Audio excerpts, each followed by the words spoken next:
আর ইজাজ সাহেবের পরিবার আমার যদি ভিডিওটা থাকে, কি ছেলে জন্ম দিয়েছেন, কি কুলাঙ্গার জন্ম দিয়েছেন, জন্ম দেওয়ার সময় গলা টিপে মেরে দিতে পারলেন না। আমি ইজাজ হয়েছে, সুতরাং সেই মায়ের চোখের পানিটা ইজাজের মনে রাখা দরকার। ইজাজ সাহেব যদি মনে করে মমতা ব্যানার্জির পা চাটবে, তৃণমূলের পা চাটবে, ওর পা চাটা আমরাও বার করব, ওর ব্যবস্থা আমরা গ্রহণ করব, একদম ছেড়ে কথা বলবো না। ইজাজ সাহেবকে বলবো এর মায়ের পানির চোখের দিকে থাকবে। আর ইজাজ সাহেবের পরিবার আমার যদি ভিডিওটা থাকে, কি ছেলে জন্ম দিয়েছেন, কি কুলাঙ্গার জন্ম দিয়েছেন, জন্ম দেওয়ার সময় গলা টিপে মেরে দিতে পারলেন না। আমি ইজাজের মাকে বলবো, ইজাজের পরিবারকে বলবো, ইজাজের ভাইদেরকে বলবো, ইজাজের ফ্যামিলি থাকলে তার স্ত্রীকে বলবো, ইজাজের শ্বশুর থাকলে তাকে বলবো যে কি জামাই করেছেন আপনারা। ওই জামাই দেখুন, এর মায়ের মুখের দিকে দেখুন, মায়ের চোখের দিকে দেখুন। আমি ইজাজের মাকে আবারও বলবো কি ছেলে জন্ম দিয়েছেন, ইজাজের বাপকে বলবো কি ছেলে জন্ম দিয়েছেন।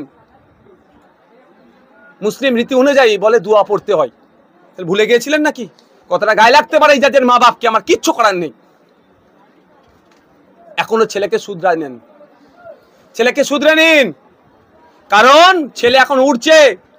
ওই রকম এসপি লেভেলের অফিসারকে জব্দ করে দিচ্ছি আমরা, ডিএসপি লেভেলের অফিসারকে আমরা জব্দ করে দিয়েছি। আর একটা এসআই যদি উড়ে ওড়াটা বন্ধ করতে বলবো, না হলে বিপদ আছে।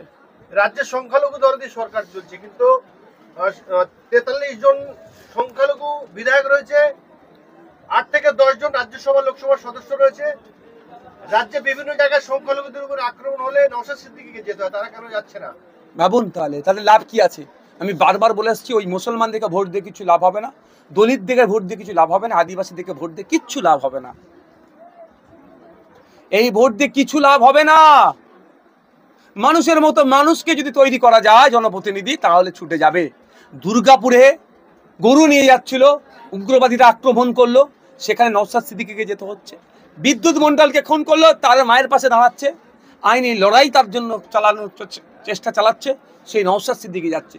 পুরুলিয়ায় দলিত আদিবাসীদের উপর আক্রমণ হচ্ছে, নওশাদ সিদ্দিকী ছুটে যাচ্ছে। চোপড়াতে আদিবাসী চা শ্রমিকদের উপর আক্রমণ হচ্ছে, নওশাদ সিদ্দিকী ছুটে যাচ্ছে।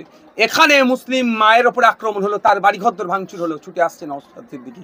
সুতরাং আমি বলছি আবারও, এই মুসলমান দেখে 43 জন মুসলমান বিশাল কিছু করে ফেলবে, এটা আমি বিশ্বাস করি না। জনগণের জনপ্রতিনিধি তৈরি করতে হবে।